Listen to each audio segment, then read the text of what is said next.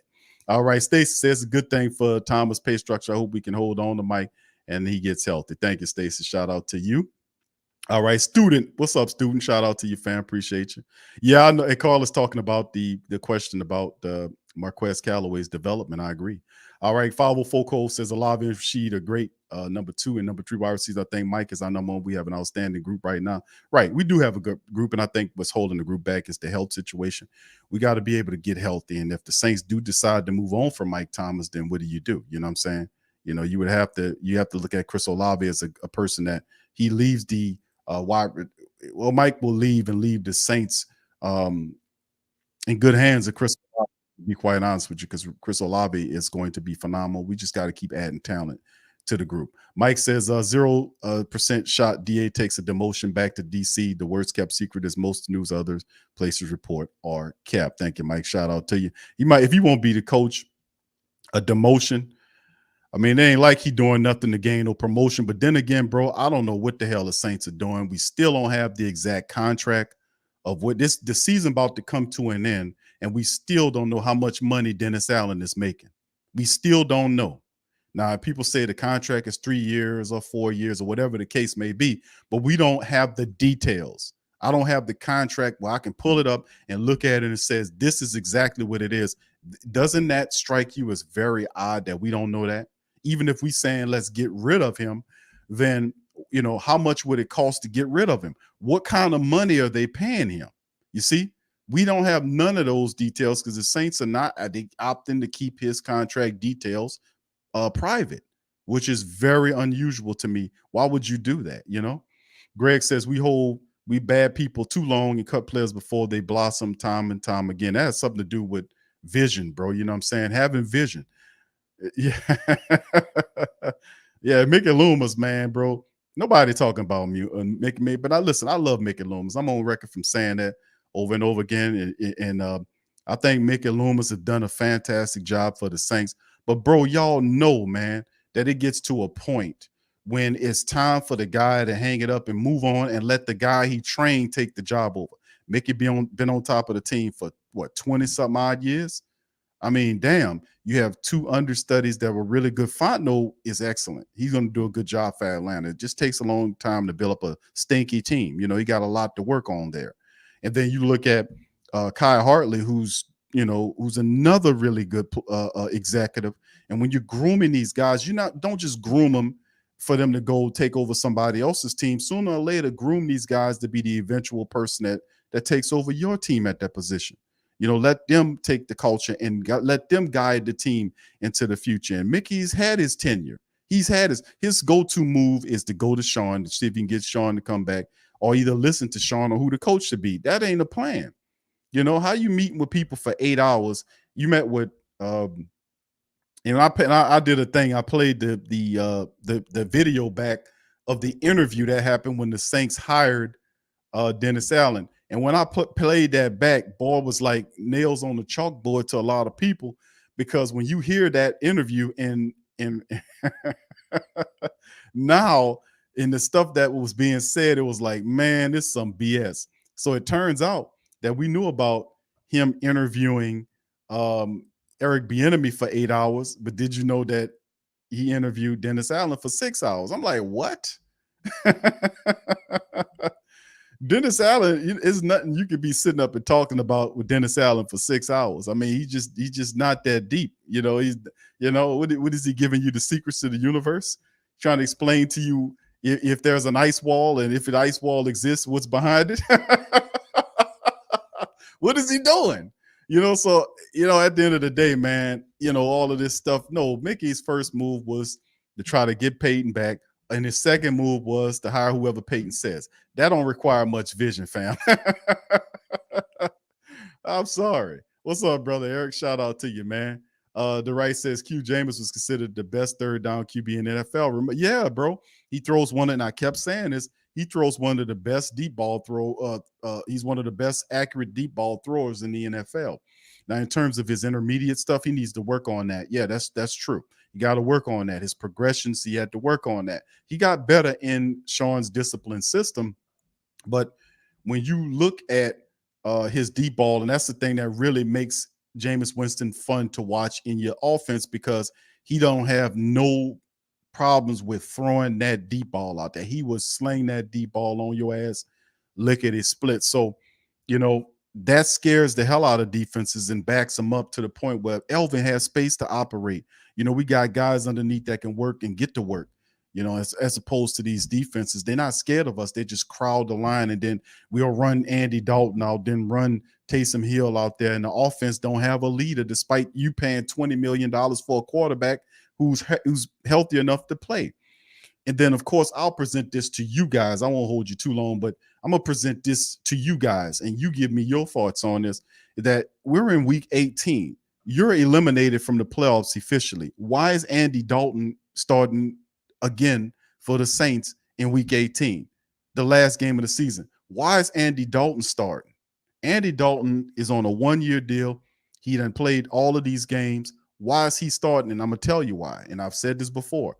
Because Dennis Allen don't like the fact that Jameis Winston went to the media and told him that he's a liar. He didn't say he was a liar. He said that he told him this. Well, basically, he deceived him, and he is a liar. And Dennis Allen is a liar, and he's a piece of scum. We knew that from when Keenan Lewis was having his issues with Ken. And he opened the door on what kind of person Dennis Allen is. And you can look at Dennis Allen and say he got weird, screwy ways. But anyway, when he did that, that put him in the doghouse. He didn't like that. And that's when I told y'all, I said, you won't ever see Jameis for the – didn't I tell y'all? Put one in the chat if y'all remember that. I told you guys, I said, you won't see Jameis Winston play for Dennis Allen, even if he's 100% healthy. I know he's not 100%, but healthy enough. The doctors say it was healthy enough to suit up and be out there in uniform every damn game. The guy was a third-string quarterback, and I told you, I said, he won't ever see the field unless Andy Dalton got hurt. And that's exactly what happens. How do you explain that he doesn't play in this game and you're out of contention? Maybe you felt like James gave you the best chance to win for contention. Dalton. But now that you're out of contention, why isn't Jameis not playing? And Jameis got a year left on the contract. Dalton doesn't. Don't you want to see what Jameis Winston looks like? Don't you want to see that? You're paying him, bro. You're paying him $20+ million for this year and next year. Don't you want to see what he looks like for next year? Bro, that is strange, man. That is strange that Andy Dalton is going to be the starting quarterback again against the Carolina Panthers, despite the fact that Andy Dalton, how he looked in the back end of that game, taking all those sacks, throwing that interception in the coverage before halftime, and then him taking all those sacks to the point where the Saints didn't even roll down Andy Dalton out there. They put Taysom Hill to run the same play several times in a row, as opposed to, let's just put Jameis out there. What the hell with it? Let's put James out there. No, none of that. So what does that mean going into the offseason? Now that you know that once this situation occurs, what does it look like for Jameis? He's still under contract for 1 year. But what does that look like? So if you see Michael Thomas potentially getting up out of here, is Jameis next? So there's so many questions going into this offseason. It's ridiculous, man. It's ridiculous because we don't know what's going to happen with the coach that's not a coach, but he's a coach sitting up on your team. You're still under contract. They don't know whether or not they're going to trade him or decide to bring him back. Then there's rumors him coming with Tom Brady.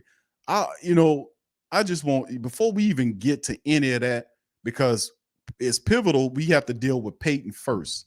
Is Peyton staying or is he getting traded? That's pivotal because if he gets traded, that gives us extra draft picks so we can build the team. We can add to the offensive line. We can get a big, stout interior nose tackle if we need to get another guy that sits next to David Onyemata. We can get some help in the safety area, put some safeties back there. We got Sorensen and JT Gray. We don't have some top. We get Smoke Monday back for next year and a few others, maybe Bryce Thompson, if I'm not mistaken. But we could use some help in the safety area. We could use, do we keep Davenport? Do you want to go after another a guy not in the first round, perhaps maybe in the second round, another edge rusher. So, you see what I'm saying? There are things that we need to do on the offensive line, the interior defensive line. We can use some safety help. Another wide receiver wouldn't hurt. Perhaps a running back. How about this situation with Elvin Kamara? And with Kamara, really the Kamara situation and the Marcus Mayhem situation are both the same, because none of those guys did any time for what happened with them. Their cases was postponed. You think that's going to happen? Postponed for the entire year next year? No, they're going to do some time, whether that's 2 games, whether that's 3 games, whether that's 4 games. With that being said, how, those draft picks could be used to help cushion the blow there. So, the Sean Payton card, whether he stays or goes, that's something pivotal, and hope we can find that out very fast. So when the game's over with, family, and Monday spins around for Black Monday, we're going to do some rehashing. We're going to do a season recap. And then, of course, that portion of that recap means we're going to kind of span ahead and look at the future. I've never seen so many questions before going into an offseason with the New Orleans Saints. It's been a while since I've seen something like this. So many questions. Hopefully you get to some of these answers very fastly. You see what I'm saying? It don't be something long and drawn out. Shout out to you, Brother Wallace. Appreciate you, man. Thank all y'all for sitting up here listening to me. Appreciate you. Brother Gregory says Hendon Hooker throws. Yeah, I like, you know what, Greg? I like Hendon Hooker. Throws the ball would be great, but we got to keep Mike T. Can't go deep every play indeed, bro. So a lot of people won't keep Mike. Some people want to get rid of Mike. Man, listen, we'll see what it's working with when the time comes, because you know how the Saints finagle the cap better than anybody. The Saints are really not as bad as we think they are. They're not really what is our record? 7-9. We're not a 7-9 team, family. The talent on the team is better than 79. We're a 10-win team at least with the injuries. This is not a 7-9 team. So even though the record looks like what it is, it's kind of one of those things where you're looking at it like that's deceiving us. The reason why we look this bad is because we didn't get the proper head coach at the top that can get the most out the team early on. And not that the team is seemingly found something they can latch to, it's too late, So, man, I just, this is not a 7-9 ball club. This team is a 10-win team with a 3 and whatever coach sitting on top of it. This is a very talented team, and it's just awful that we in this situation, So anyway, shout out to you, fam. Yeah, well, it's hard to say, bro. I from what they're saying, they're restructuring, but remember, they restructured Mike Thomas's contract before. Hell, they did it several times before. So a restructuring ain't nothing new. But the inside baseball is saying that it could possibly be him looking at going somewhere else. It'll put him in the position if they released him at a certain point where he'll hit the market before the rest of the wide receivers hit the market, which means he'll have the attention of these teams where he can cash out if that is indeed the case. Me personally, I think Michael Thomas wants to stay. I think he wants to finish what he started here. That's what kind of guy Michael Thomas is. Why would he want to leave now when he has Chris Olave, who he loves Chris Olave? That's his partner. He groomed that guy. Why would he want to leave him and he just got here? The thing is, Mike gets 100% healthy. Try it again for next year, and eventually it'll take care of itself. But I think Michael Thomas is the type of cat that wants to finish what he starts. He wants to prove that these last 3 years in which he only played 10 games was just something that he was a bad stretch, and he got through it to get back to playing productive, healthy football. So that's something we just have to look at, man. But when he was in there, man, I mean, he was when he was healthy, but what he did against the Atlanta Falcons in that game, family, even though we looking at it, when this dude is healthy, remember what he did to the Falcons in that first game. My Lord. It's like, so at some point, we just have to walk through this thing and we'll get the answers eventually. But I really do think that, bro. I think that Mike wants to stay. I don't think he's mad at Dennis Allen. I think Dennis Allen did a good job going to him and saying that he's a part of the team. They listened to Mike by giving him restructuring his money helps the Saints out. I don't think he wants to leave, and the insider's saying it's a possibility. I don't think so. I would say Mike wants to stay with the team unless the team told him that they don't want him, which I don't think they would do that. and you have Chris Olave, his partner there, I think that he will want to stay and see what that looks like, So we'll see how it all look, man. But I would certainly want him to be here. I Rose said the food, bro, the Schnickens, man. I remember Shaq was on with the Schnickens, the Lords of the Underground, Chief Rocker. Yes, Smith and Wesson, one of my old school groups. See, I used to listen to. I'm from New Orleans, bro, and I used to listen to all of the New Orleans stuff. But listen, man, I wasn't just trapped to the same beat because that would alienate me. Like when you listen to bounce music, there is just the same beat with derivatives on it. And some people listen to it like I had girlfriends that you would put that beat on, and then it was almost like they would sink into a trance and just started, it was fun to look at. But that just wasn't me. You couldn't trance me or keep me captivated with the same beat with different people, a few diversions on the beat or a few changes here. Dude, I'm alive, man. I can't keep listening to the same shit in the bubble over and over again. That's why I respect the Cash Moneys and the No Limits and some of the other guys back in the day as well. But at the end of the day, man, I listen to all great music, East Coast, West Coast stuff. Yeah, Far Side was one of my favorites. I remember Dale the Funky, Homo Sapien, Das Effects, all that with Eric Sermon and boys going back to EPMD, all that, man. All of that, bro. I'm a collage of all of that great music from back in the day. So you bringing up some great comments right there. Brother Eric says, if DA remains head coach and Loomis doesn't evaluate players that are starting to blossom, well, and listen, I'm going to give credit to what credit is due. That Mickey Loomis did a good job in the offseason. I've said this. Mickey did a good job in the offseason in getting talent. We got Rashid Shaheed, we got Lucas Crawl, we got Kirk Merritt. All of those are players. Now, they just didn't make it on the field. But all of those guys would be impactful for the Saints. The Saints just didn't get them on the field. And the Saints did a good job of bringing in talent. Like they knew Mike might have a setback. They brought in Jarvis Landry. They gave multiple first-round picks to move up to get Chris Olave, which proved to be fruitful. They found Rashid Shaheed undrafted wise, just like we found Deontay Harris-Hardy. So the Saints did a good job of finding the talent. Mickey Loomis,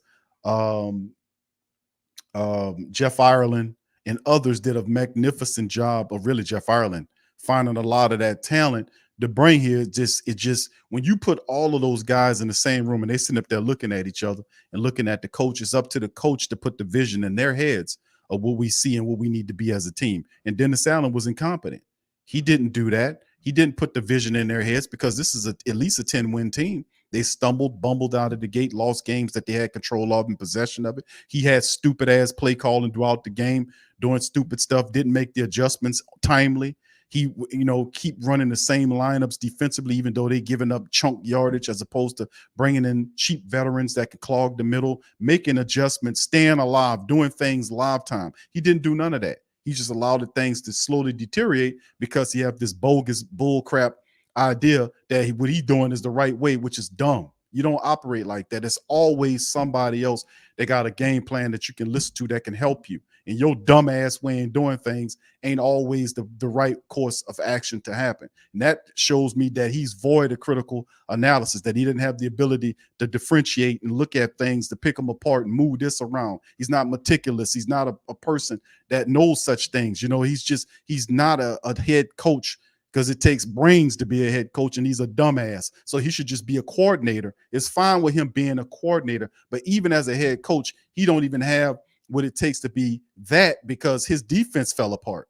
Now, he did a better job in stopping these last two rushers, but at the same time, his offense continued to stall out. He doesn't get on Pete Carmichael. He doesn't elevate guys like Ronald Curry to say, listen, you're going to operate as the assistant coordinator. Let's get this offense figured out. Hey, let's put Jameis Winston in there. His pettiness is ahead of the development and the winning of the team. He's petty. His pettiness is why Jameis Winston is sitting on the bench as opposed to starting for the Saints. It's his pettiness because he's upset that Jameis went to the press, about what he was doing and about what he was saying.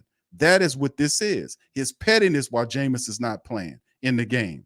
It's pettiness. So your own rotten pettiness is over the top of the team as opposed to us winning these contests. And I can't rock with that, bro. I think that's shameful.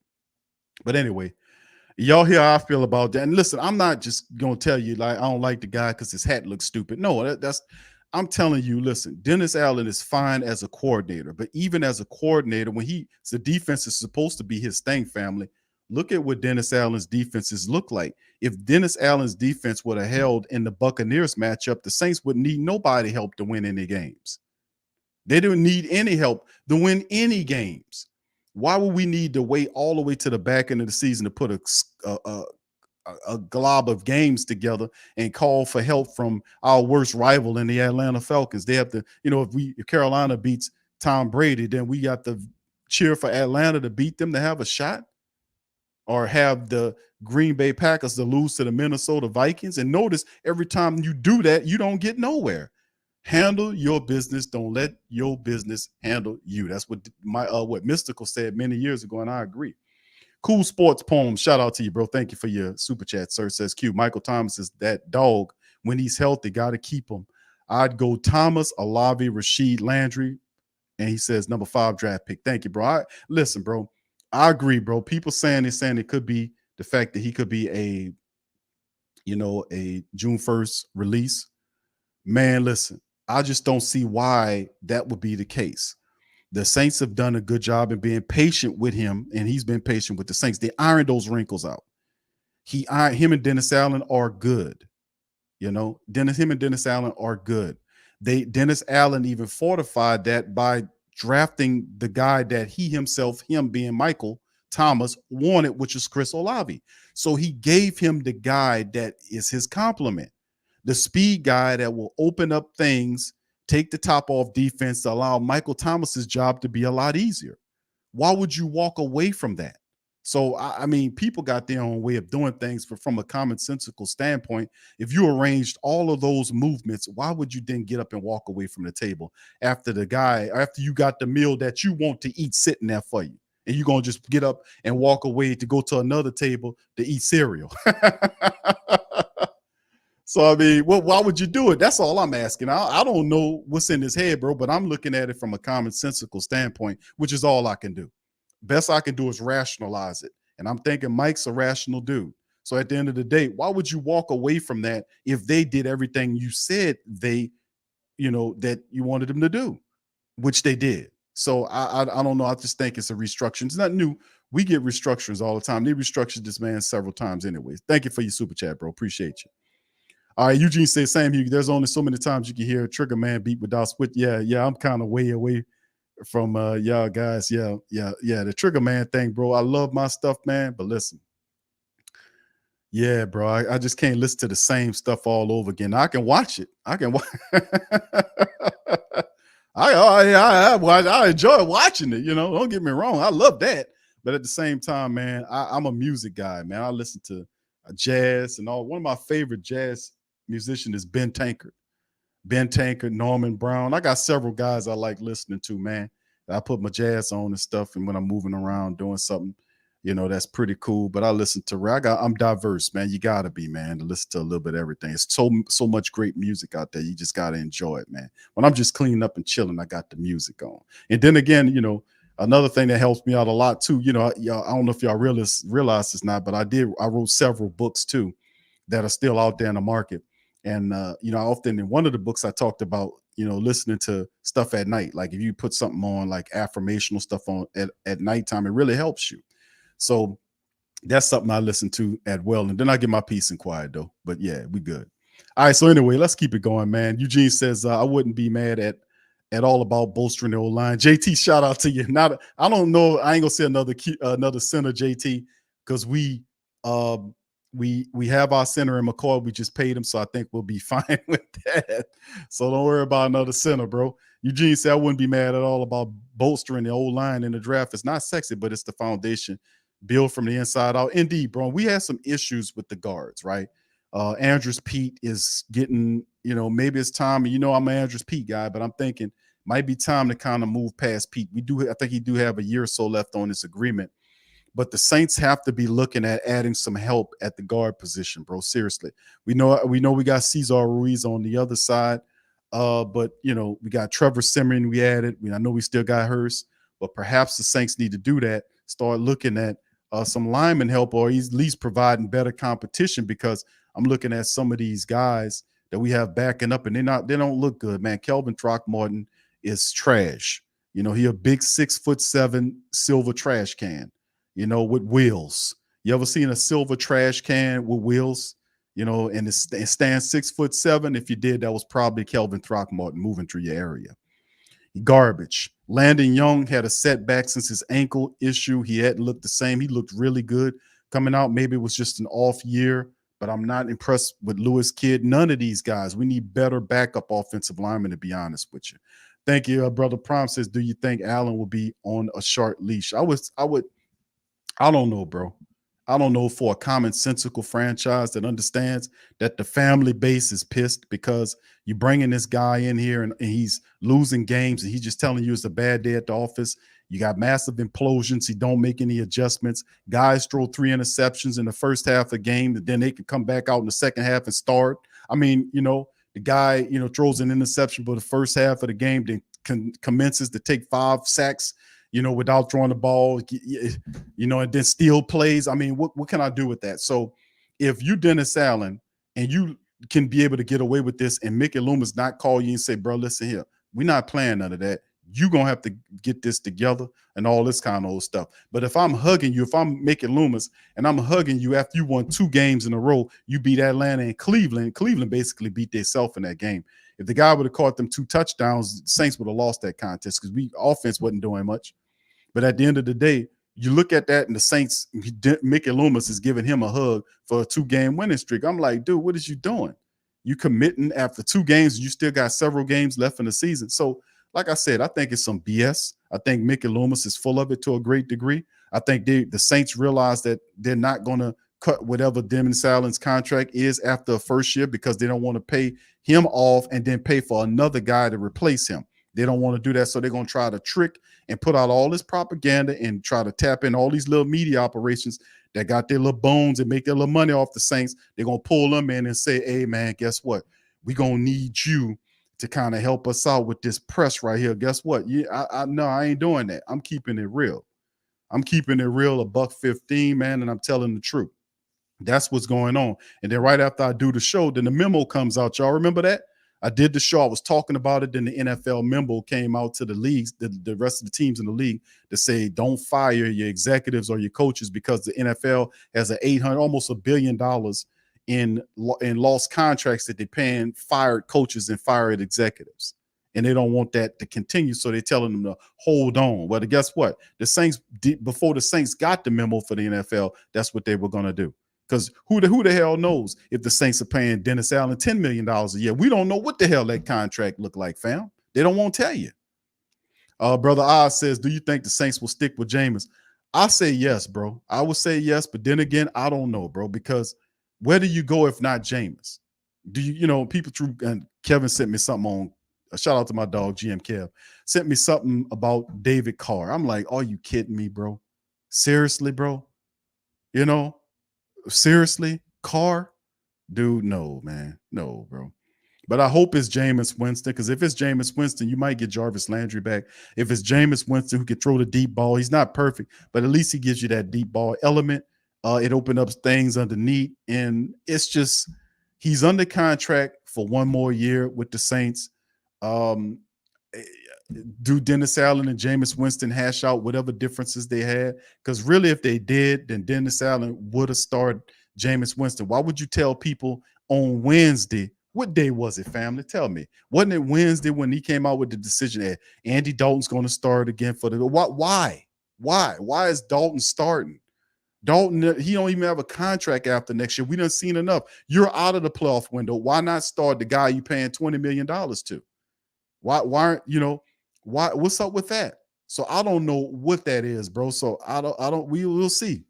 Shout out to you, Q Beach. Much love, fam. Appreciate you. I don't know, bro. That's a good question. Okay, Oz, you familiar with Tankard? Yeah, you like Tank? Yeah, he good, man. If y'all don't know who that is, get on that, man. That's pretty good music right there. He fired, bro. And it was man, yeah, he got some good work, bro. WB3, what's up, Willie? Says every time the Saints reconstruct one of them $100 million contracts, that player is later traded. So I believe they're about to trade Mike in the offseason, maybe for some picks they don't have. Thank you. Shout out to my brother Willie, man. Appreciate Willie, man. Shout out to that brother, man. We missed you last night on the Pelican post game report, my brother. But shout out to you. Hope you're doing good out there, bro. Hope everything well for you. All right, 5046Q. What do you think about McDaniels rumors to the Saints and Peyton rumors? I would say it's cap 504. I think that's cap, bro. Even though, Mike McDaniels is a good offensive mind there, it's too much movement. I don't think the Saints are a movement team. They kind of old and plodding and slow. They dinosaur. Like, they're not quick and concise. Notice that about the Saints. That's how dinosaurs move. Dinosaurs don't move quick and concise. They big, they're massive, they're slow, they're lumbering. Everything is slow and methodical. Everything's slow and plodding. And that's how the Saints organization move. They don't move with no certainty and no decisiveness. You notice what I'm saying? Even when we had Drew Brees for longer than what we were supposed to have, we should have cut that man off 3 years, or actually 4 years prior than what we were supposed to. And we kept him longer than what we were supposed to. We did the same thing with Coach Peyton. Coach Peyton wanted to leave in 2019. They don't have any exit plans on none of this stuff, family. They don't have them people living by the seat of their britches. And it tells, because when you see Sean Payton leave, they don't go and find another coach to bring in a different philosophy. They're so in love with Coach Payton, they want to keep Coach Payton. Well, you can't keep Coach Payton. Well, we keep his philosophy. Yeah, but you got to make sure you have a guy that has the motivational abilities and the communication abilities to be able to reach out to the players. He also has to be a guy that's likable. And Dennis Allen is not when he's alienating his star, his $20 million quarterback, lying. And that when you lie to players, especially the quarterback, when you lie to the quarterback you playing $20 million to about playing time and all this kind of stuff, that goes throughout the team. And don't think for a second that didn't hurt the Saints.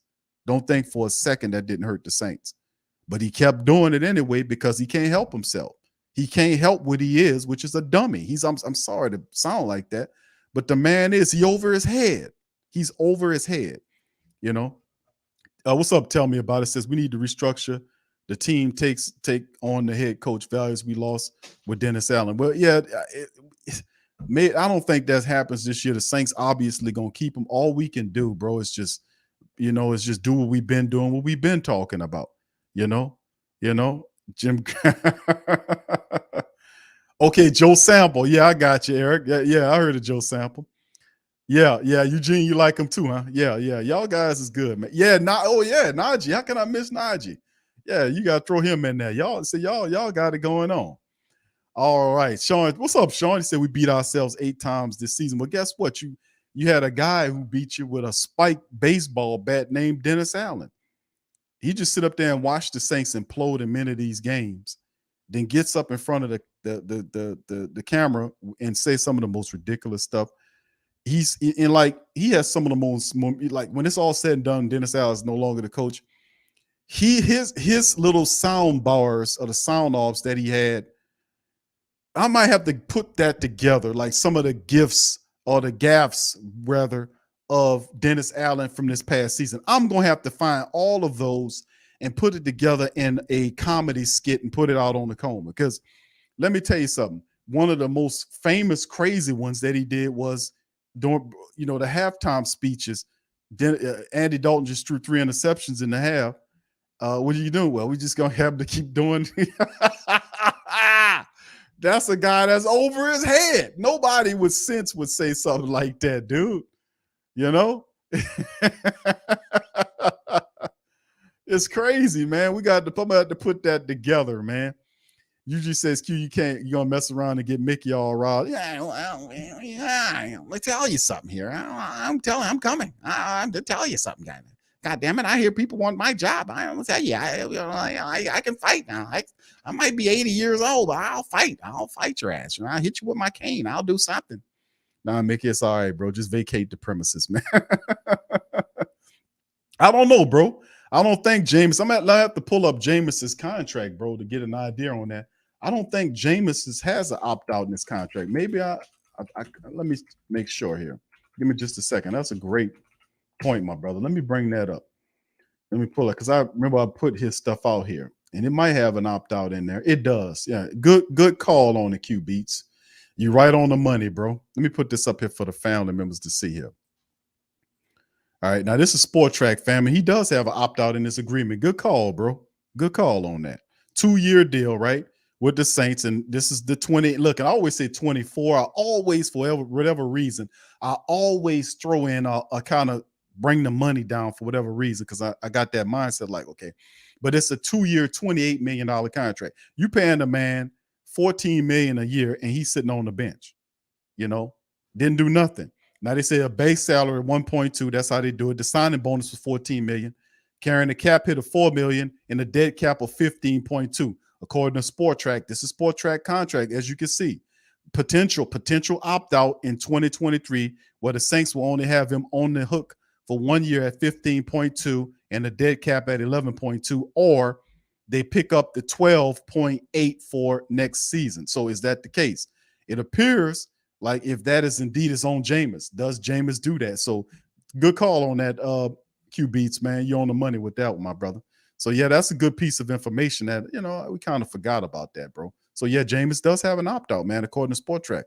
So that will be even more interesting going into the future. And by the way that they just treated it, bro, do you actually think that Jameis will want to come back after that? Bro, it's so many things going on. It's hard to get a bead out on it. It's hard, bro. But it's real crazy, though, family, to be honest with you, that people would look at James, would downplay Jameis and talk shit about Jameis Winston, then advocate for Carr to be your quarterback. And I'm like, what? What? You want to get rid of James? What? Oh, no. Hell no. Hell to the no. Nah, I ain't listening to Lil Baby, man. My son know about that, brother. Nah, that ain't my era of music, man. Yeah, he said, who does when we're winning, Q? Yeah. Mike says, a 504 boy says, Thomas ain't going nowhere, and the Saints trying to free up some cap space. Yeah, we do this every year, bro. We flip that cap. We try to get that money restructured several times. And like I said, bro, we talked about this before. Mike Thomas shouldn't be going anywhere because he got everything that he wanted. The Saints made it good with him. They ironed out whatever wrinkles he has. He should be 100% healthy when the time comes. And on top of that, they gave him the compliment that he wanted in Chris Olave. So why would you walk away from the table and go somewhere else? It don't make any sense to me, critically thinking. So we'll see. All right. Eric says, to hell with Mickey being mad. Tell him. Yeah, it's crazy, man. It's crazy how things is happening, man. I don't know, man. But Timothy says, get Jimmy G. I don't know about Jimmy Garoppolo, bro. And I don't know. We just looking at all these people, but I don't know what the Saints going to do at the quarterback position. If Jameis decides to opt out of the QB position, I don't know what the Saints do. I'm gonna just be honest with you. Do you see them as a team going into the draft and drafting a quarterback?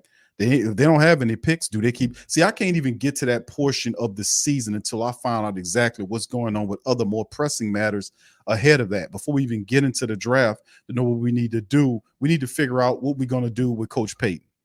And it's unfortunate that that's the case, because if we trade in Peyton, we get picks, we can go into the draft and we can make a trade wherever he's going.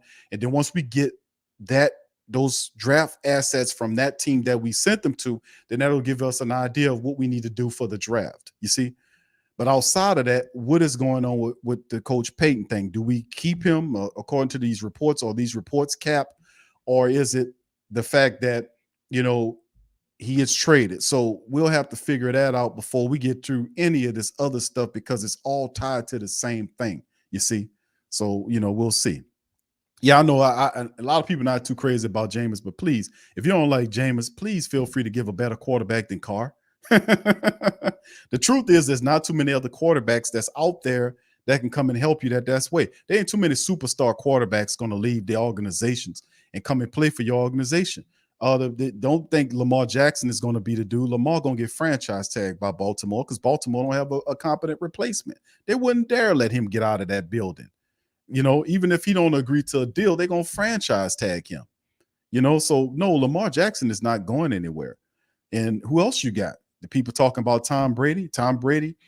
If he does decide to come to New Orleans, that's not a foregone conclusion, which would bring, I talked to somebody about the shout out to Joe. But this is the thing, man, that's interesting. If you do get Tom Brady and Sean Payton together for 1 year, you more than likely might get a Super Bowl. You're going to probably end up getting a Super Bowl. But after that, your ass in trouble. I mean, what do you have behind that? Because you would have wasted your opportunity to trade Peyton to get picks. Well, then again, it wouldn't have mattered anyway because you'll have the picks from the preceding year anyway to do it. But anyway, it would have kind of expedited the process and picks to get stuff this year to help you into the future. But if you win the Super Bowl, if you gamble the now for the future in terms of keeping Peyton and acquiring Tom Brady, and the Saints keep the defense together. And one thing I can say about Tom Brady is the fact Tom Brady ain't gonna let no Pete Carmichael run him down in the ground. He gonna tell Pete Carmichael what to do, and Carmichael gonna do it. Tom Brady ain't gonna let you run him off the field to put no Taysom Hill on there. Now, I'm just gonna keep it $1.15. Tom Brady, you get Tom Brady, and this is just speculation.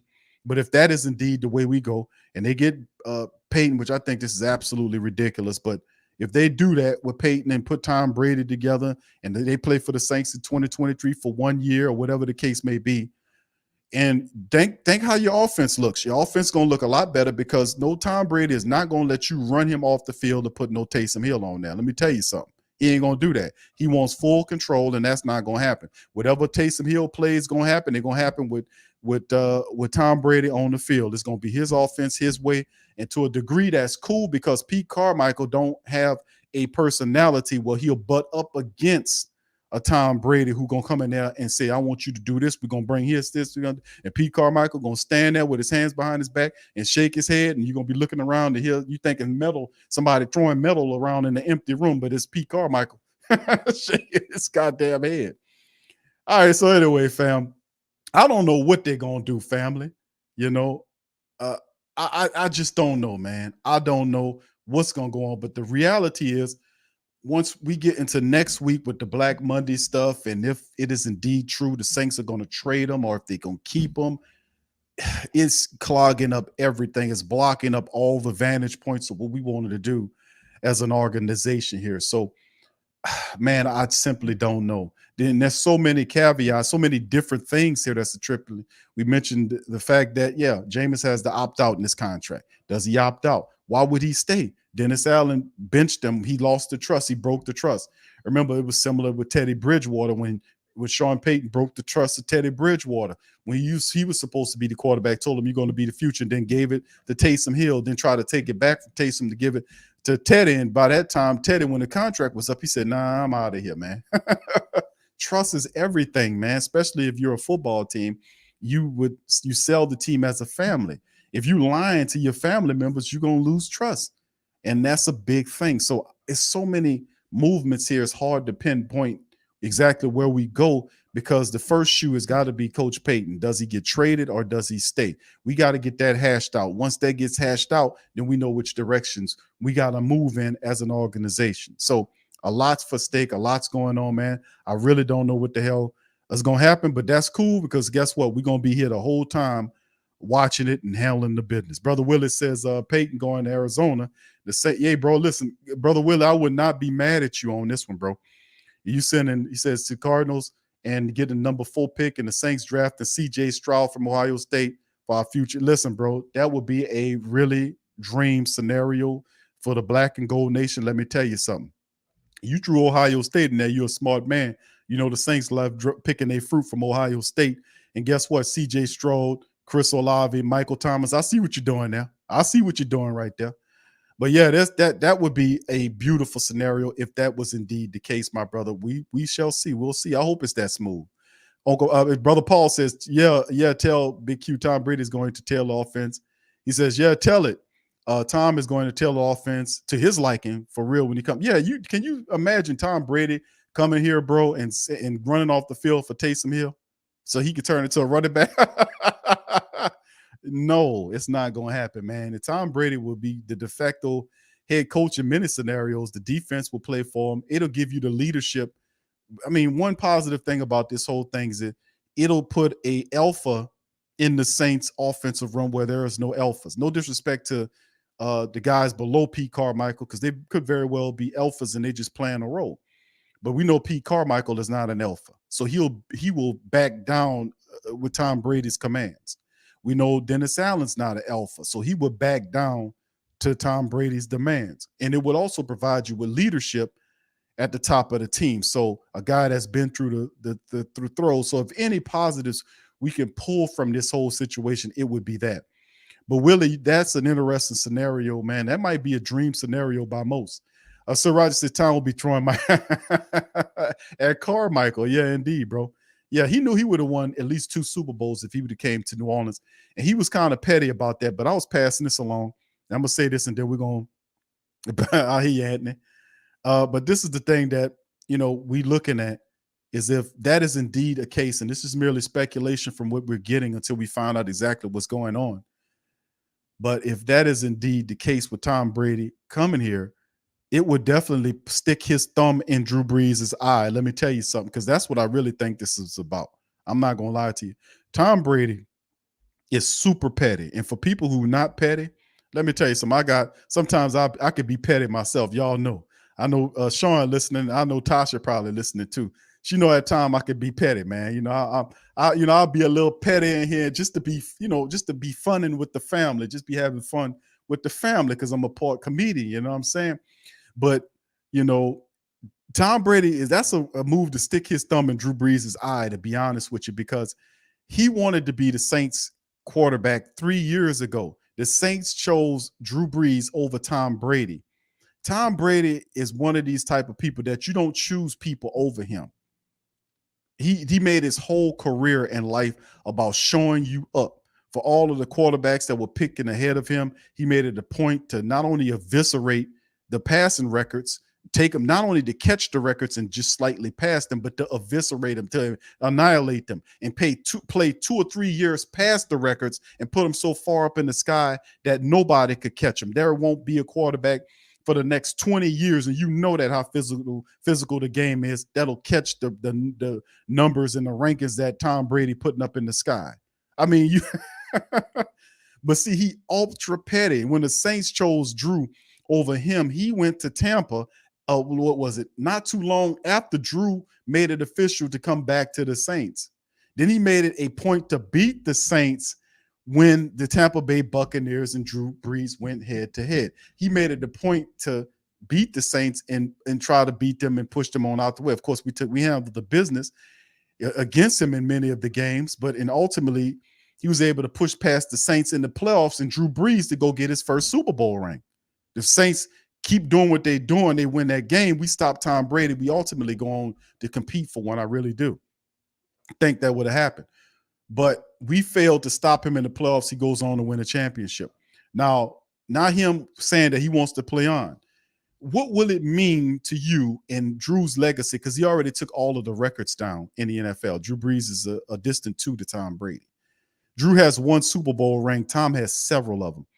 What if he does come to New Orleans? Just hyperbole, just speculation. What if he does come to New Orleans with this team intact, and we're gonna be a good team next year as well? He sits on top of the team. He takes command of the team. The Saints have a good defense and special teams next year. We're still solid. We win a Super Bowl. He wins a Super Bowl in New Orleans as a Saint. To a degree, that kind of erases the impact of what Drew Brees done when you go to his city, to his team, and win a Super Bowl in 1 year with that team. That is ultra, super, mega petty. But that's Tom Brady, man. This dude is so petty that he basically jeopardized his family, his marriage, to go play football. Dude, that is petty. That is mega league petty. So I don't put anything above Tom Brady when it comes to pettiness, especially if there's something attached to him and Peyton getting together, because they were supposed to get together in Miami. That's what that lion-ass owner out there said. That didn't happen. That were on the boat. That was Drew, and that was supposed to be Tom, it was supposed to be, not Drew, it was Tom Brady, and it was supposed to be something like that. Remember, Flores talked about this when they wanted him to collude, and he was trying to pay him to break rules and all. I was like, yeah. But yeah, this Ben was supposed to happen where rumors had Sean Payton eventually going to Miami with Tom Brady to link up. Now it looks like that might have spawned to here. All this stuff been circulating. So what I'm saying is, man, a lot of this sound cap, but we don't know which direction this is going in, because this is uberly this is crazy. All of this is out of bounds and utterly ridiculous. Emax said, we don't want Brady, too old. He looks like, you know what? I hear you on that, bro. I really do. But listen, bro, Man, you dealing with dinosaurs here, bro. I keep saying that none of the Saints movements are quick and decisive movements. It's slow, plotting, non-planned out movements. As I see you, Tasha. Prom says I predict that Jameson and Stroud will be our QBs. Is that what you're saying, brother Prom? Thank you for that, bro. That example that Willie gave out, Willie Cameron, that was actually a pretty good one to trade Peyton to the Arizona Cardinals and get that 4th round pick and the picks period, that 4th, and look at getting you a quarterback from Ohio State. CJ Stroud can play, bro. Stroud is a hell of a player. He's tall. He got a strong arm. He's intelligent. He's a hell of a player. And then once again, it keeps the pipeline of Ohio State players because you have Michael Thomas that presumably will stay. I'm thinking he'll stay. You have Chris Olave. Then you add CJ Stroud on top of the team with those 2 wide receivers. I mean, that would be very interesting. That's a very smooth transition in many cases. But do they have the ability to see that? I don't know, bro. And thank you, Tasha. She says, you petty as heck. Shout out to you, Tasha. Shout out to you and my dog, Sean. Much love. All right. Cool Sports says, please no Tom Brady Q. Don't want him as our QB. The only thing maybe about Tom to me is that the refs will finally stop. There you go, baby. There you go. That's what I'm talking about. That's what I'm talking about. Yeah. The refs, you will win the refs over. Yeah, that's what I'm saying. But, and I know a lot of people don't like Tom Brady, but you don't need to do too much in the Saints offense, to be honest with you. You got Alvin Kamara and all these weapons. The reason why it looks so bad this year is because of the leadership of the people over there. Carmichael's non-imaginative of ways.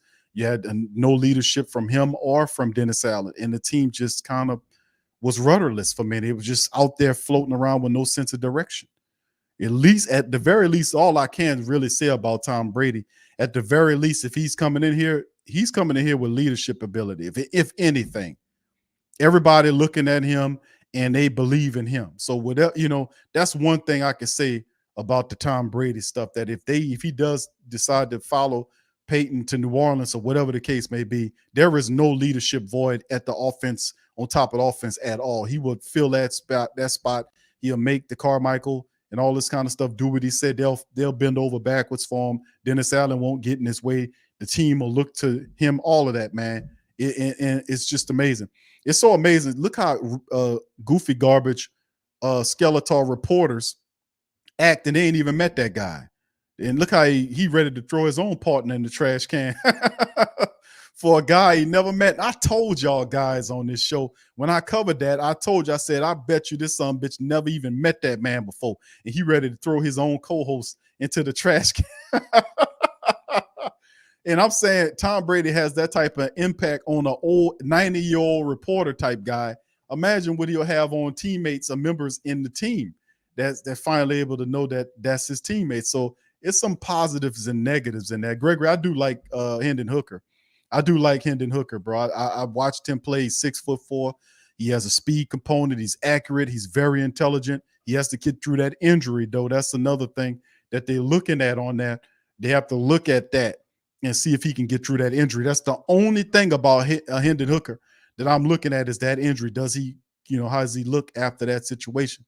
But irregardless, when you're looking at the Saints, man, it's hard to even get that far into it because we got to see what happens right now with Peyton.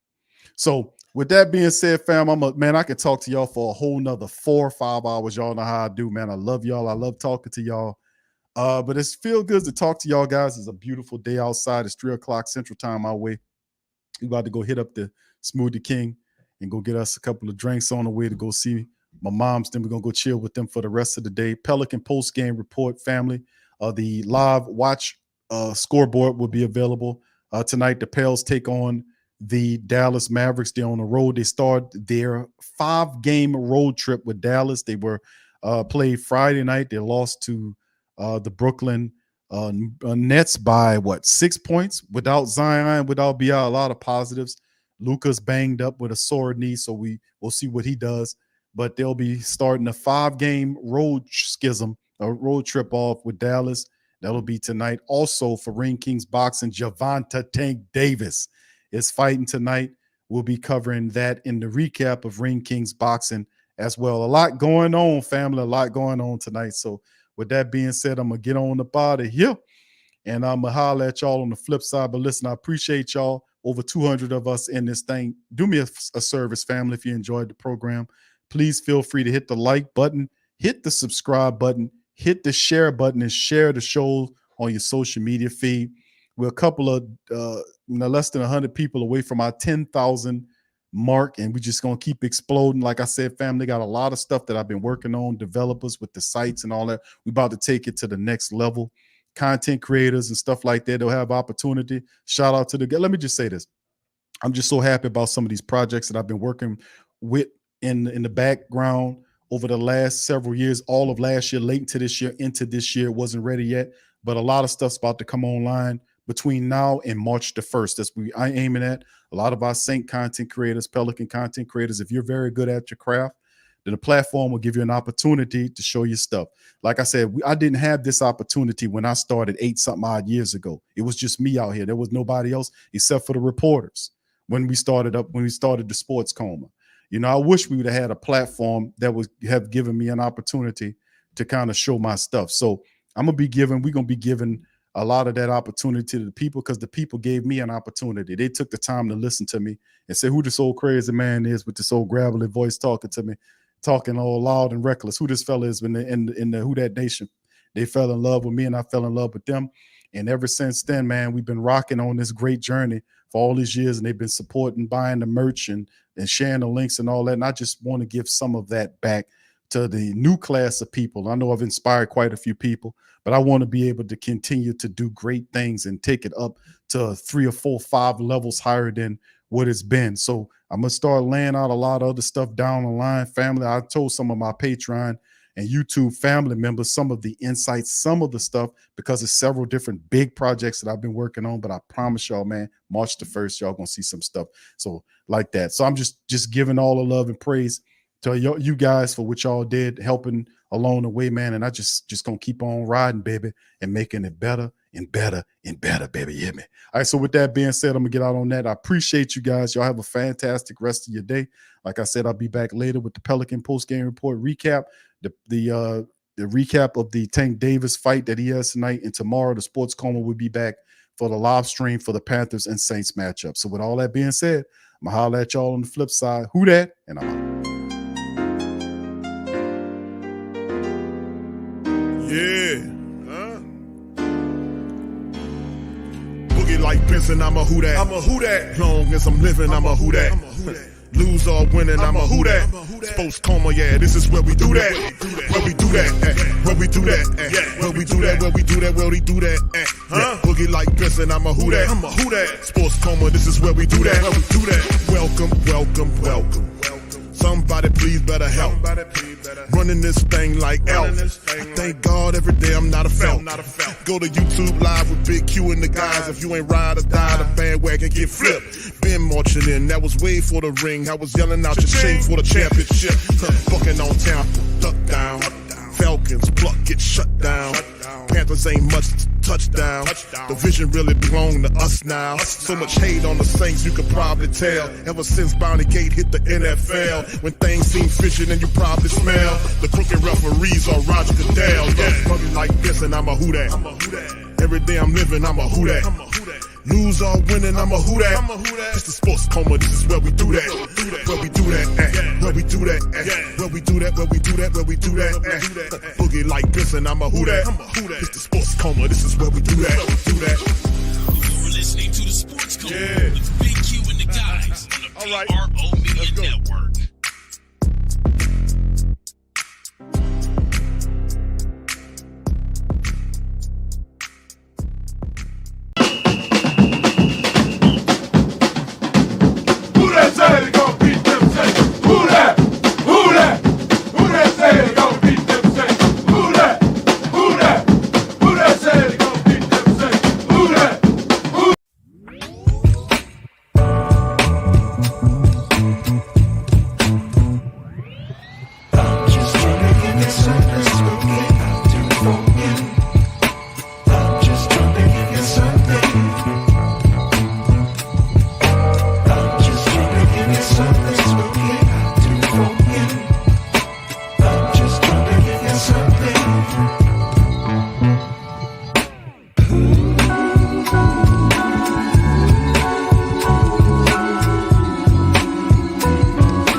Pro Shop. That's right, the Pro Shop is the platform's store where you can go and buy all the latest merch to support the platform. Available at the Pro Shops, we have dozens of hundreds of products available for you and your family. Unisex tees for men and women, hoodies and sweatshirts, tank tops, kids and baby items, long sleeve tees, mugs, pillows, wall art, bath bedding, face masks, phone cases, stickers, bags, fanny packs, socks, hats, and many other items. Please feel free to check out the Pro Shops. The link is in the description section below. And remember, it helps the platform continue to grow. So check out the Pro Shop and Who That too.